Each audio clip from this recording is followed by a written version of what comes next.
All right, so who saw this in the theater when it came out? You I know, did. I don't know where I saw I this saw it on because a screener.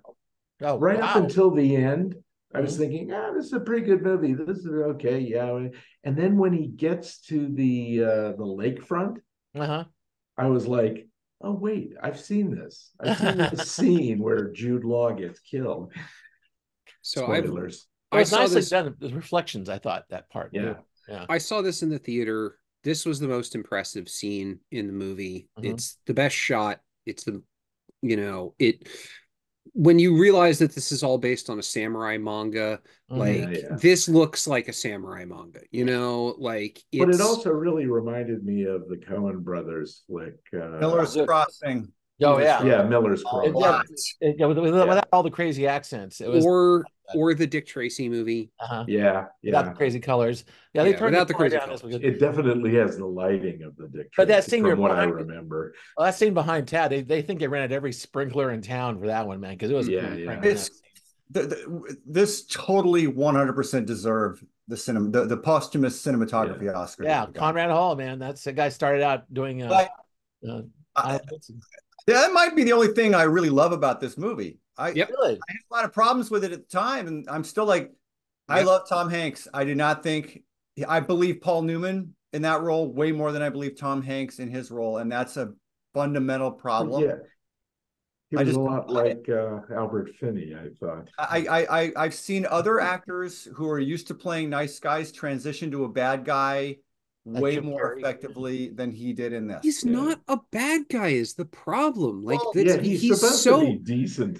right. He's so like Tom Hanks likable through this uh, whole movie Yeah. that it you never feel like the scene where he goes and he robs the first bank and it's like you know who I am yeah, basically Mhm. like you're just like oh Tom Hanks you're robbing right. money Yeah, right. oh Oh, like He does it in a nice way. He only wants the stuff that's stolen by right Capone. right, right.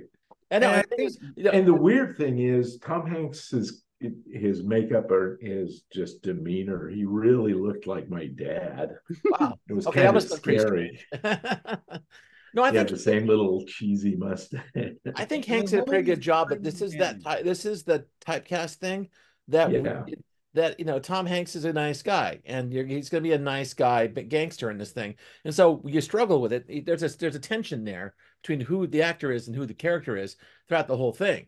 And just going yeah. back to talking about our favorite actor the last couple episodes, can you imagine what would has films be different if Michael Shannon was the head of this thing?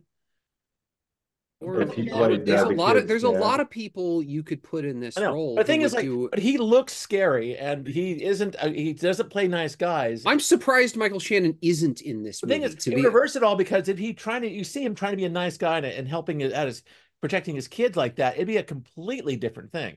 This Yeah. is almost like and better. he's struggling to be a bad guy in this film. He's not struggling to be a good guy. You know what I mean? I They could have I had Mads Mikkelsen be his character. That would be good too. How's Mad's American accent? I Yeah, don't know. still sounds like They're his not Yeah, script. good. Yeah. I don't think it's that good. Well, they could The have, instead of making him Irish, just made him Scandinavian.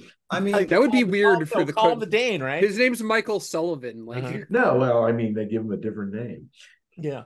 I, I The set piece where they go and he goes into the speakeasy and Yeah. that thing with the note, that was probably my favorite scene in this whole film and because the gun vibrates I know out from under the the playing is yeah, like the so From papers, does the under music. but the magazine it or is Yeah. whatever. it's set up in like looks and stare and the cutting is just wow. It was set up so nice because you don't know what's going to happen until it happens. Yeah, this movie's very well made. Unfortunately, there's just nothing there. Mhm. Like it's story's kind of thin. I mean, and that's Mendes. I think that's Mendes' entire career. Like, I came into this week liking one Sam Mendes movie, and that's Jarhead. And I left this week liking one Sam Mendes movie, and that's Jarhead. Like, Like this, Skyfall. Did you this, Skyfall? Yes, this Skyfall. movie, I don't like Skyfall. I love that was my favorite movie The, that year. the, Skyfall's the 007 flick. yeah. Yeah, yeah. He did Yeah, two it was Bond. pretty shitty, I thought. Well, you would talk about Even for a James Bond. But I thing- remember, so here's the thing that I wanted to say. The reason I asked who saw this in the theater, that's the last time I saw it. I saw it in the theater, didn't like it, but I remember at the time really liking Jude Law's character and being like, boy, I wish this movie was about Jude Law's character. Like, I'd really much rather watch that movie. Right. And I watched it this time and I didn't like Jude Law's character anymore. Jude And Law's character left me cold. yeah, and it was just like, fuck, you took away the one thing I liked about this movie. Like, Well, by the end, there's no one left to pay Jude Law, right? Yeah. well, Nitty would have paid him. He's doing this. He was good as Nitty. At the end, He was he's doing What? a fight, really. So Jude Law makes his way to the lake house just because he's just got to settle that score, whether he gets paid or not. Right. Yeah, now it's personal. That's personal. Yeah. Again, Because he fucked up his face. right. And I think I said for me the primary issue is just I didn't buy Tom Hanks. I think it's good. There's parts of this movie that look like an Edward Hopper painting. It is Was that a good thing or bad thing? good. It's like that's my favorite painter. So I mean, like I love all that shit. I mean, all the technical stuff is first rate. I actually think a lot of the supporting cast. You mentioned Stanley Tucci. I thought he was great in every scene he was in. Yeah. Craig is very good. I got over Daniel Craig, who I wasn't sure about at first until I don't know, like the more time. Oh, it's Connor, that character, the he more was kind of weak in the first two scenes. But by the end, it's working. But there's a flavor of malevolence to him, like that, the fail son kind of thing. It's like it was really weird. There's a character I've seen in something. There's a character I've seen in something recently. Oh, I rewatched The Punisher recently, and the shitty son in The Punisher is so much Punisher. There's like the Thomas Jane one, the good one. Yeah. The shitty son who eventually he blows up with the limpet mine and because he's trapped under his desk. Yeah. Like that character is so much this guy. Like he's exactly that kind of just fuck up. And it's like, oh my God, why do I have to put up with this bullshit? Like, well, isn't it also kind of the first John Wick? Yeah, he's very much, a little bit. Not those are all the same character. Yeah. Like, no dogs were harmed in the making. Like he's a fuck up. He did some bad things to a dog, and even his dad knows he's a fuck up. But I got to protect him because he's my fuck up. And also not too far off from the remake of Shaft too, which is mostly fail as a rather flamboyant fail son. Man, John Wick, the part where he calls Leguizamo and he's like, "You struck my son," and he's like, "He stole John Wick's car," and he goes, "Oh," and he hangs up. It's like, well, now we know what the stakes of the movie are. Sorry, again, I have a big problem with Tom Hanks. I wish it probably had been somebody else. But this movie is so glorious to look at that it was almost like. Well, the thing is, I can survive watching it because it is well made. It's actually well made. The visuals kind of wash over. It's also well acted. Yeah. Very much. I don't think the kid's very good. I really don't think the kid's grew up to. He's still at it apparently. That kid. No, and I don't like movies about kids, especially kids who do stupid shit and adults have to pay the price. Yeah. But again, I thought they really kind of nailed the look of, especially the interiors of the house before, everybody gets killed in it, which is terrible. But I used to hang out with my great grandparents when I was a little kid, and they were from the 20s, and that's what their house looked like. It was in Stockton, right? But the real spare, dark furniture, and everything's real simple. And Mendes, I think, is very much this is one of the reasons they picked him, is that he definitely tries to craft something through visuals. He does a lot of stuff with crowds. There's some amazing scenes in here with crowds. Yes, and the big meeting scene. Yeah, the train station. Only a million dudes reading a newspaper. It's like so random. So I will say shot in Revolutionary Road. It comes up again later. Yes, I will say that grated on me a little bit. There's a little too much like. Mendes movies, for the most part, the ones that I've seen, I haven't seen all of them, feel like a slightly less artful Wes Anderson. Like Anderson, they both are playing with dollhouses. Like both of them are playing with dollhouses. But even though I'm not a Wes Anderson fan, there's something that is so disjointed about his dioramas that you're compelled by it. Yeah. In Mendes movies, his dioramas to me are very dull. Mhm. And those scenes with the like they would this would be better if it was all just still images. Mhm. Like if this movie was It was actually a told manga. right, well, or like, the dog movie, Right. Yeah. like you tell this movie entirely through still pictures and voiceover, Well, you I know. think that the kind of Chris effective. Marker. Yeah, Right. he's Sure. trying though. This he doesn't do a lot of like he only uses the simplest camera movements in this one. Everything's real truck in, truck out, but no panning, no Long shots. yeah, Well, no no, American shots. American Beauty is So I was almost gonna say all there's a reason I static didn't, but shots. there's a reason I didn't Like, pick American Beauty because for what you just said, it's like he is kind of like he likes a staticness to his films. mhm. And that one has it with like dandruff. It's like really bad. And also one thing about this, and with this and Revolutionary Road and American Beauty is this the type of music, that kind of dreamy Shawshank Redemption sort of violin thing going the entire thing. Very The, minimal. the soundtracks on these films are almost interchangeable.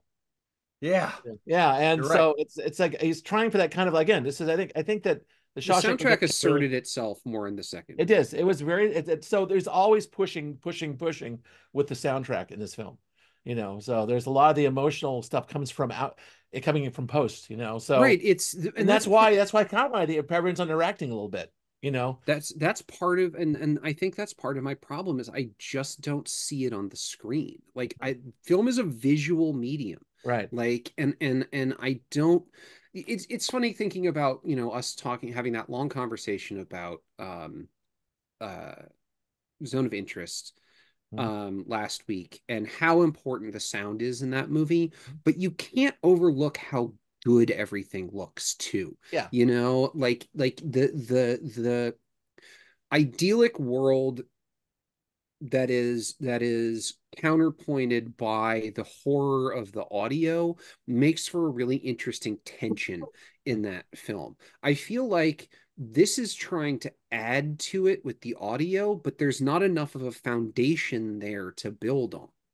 Like, which is why I end up not caring about it. Like, I Okay. just don't ever feel tense in this movie. Like, I don't ever Yeah. feel particularly interested in what's going on, because it's like, yeah, this is just by the book shit, man. The, Like, the scene behind you, the one that everybody likes, Mhm. there's nothing tense about it. It's just it's nope. pretty. It's almost too pretty to be tense. Right. Yeah. And it's just well made. It's just a well-made scene, Yeah. Gloriously lit. Yeah. Right. And you've got the Well, bullets going there's through something to the be said for like a good craftsman, I think. you've Yeah. got the bullets going through the umbrellas, and that, and like the obviously you have the muzzle flash of the Thompson, which isn't a real Thompson muzzle flash, but we can talk about that at a different time. um but like, it's Well, I this just wanted to like this movie so much when I it know. originally came Also, out. this film is not really based, like I said, Mendes is a kind of a lyrical observationist. There's not a lot of tension in the film, and Nope.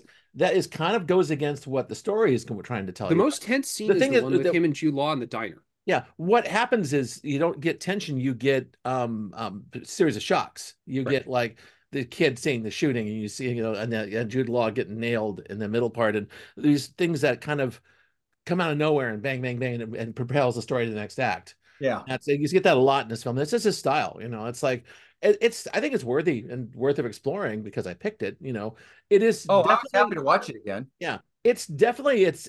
I think it hasn't aged that badly in terms of the way it No. looks, and Oh, certainly not in the way it looks. yeah. No. And Well, story wise, I'm not sure how I could if I was to say how make this movie better. I'm not sure exactly how. You make it a TV show. Maybe, well, maybe. then it's halfway to Boardwalk Empire. Boardwalk They Empire. would make Which I've been watching, and Boardwalk Empire is It great. would actually probably make a pretty decent miniseries, especially because you could explore there's like Well, three different plot lines in this film. Lone Wolf and Cub takes place over a much longer portion of the kid's life. Right. Like, that's the thing about it. And apparently the comic, so the Road to Perdition comic that this movie is based on, which is based on Lone Wolf and Cub, Mhm. also is a much sort of grander time frame Mhm. story, you know? Yeah. And I think the mistake was making it a 2 hour movie. Eh, well, someone had to do it. Okay, so I guess we can go thumbs at this point. Um, There's anything I got to add. no, Jim Corner. No, I said my piece. visuals 10 out of 10. Everything else is kind of like a 5. So Okay, visuals 10 out of 10. I like Story your is a little creaky, but again, Tom Hanks. I'm trying to kind of plumb the depths of Sam Mendes here, so bear with me. Yeah, I get Yeah, it. guess what? You've done it.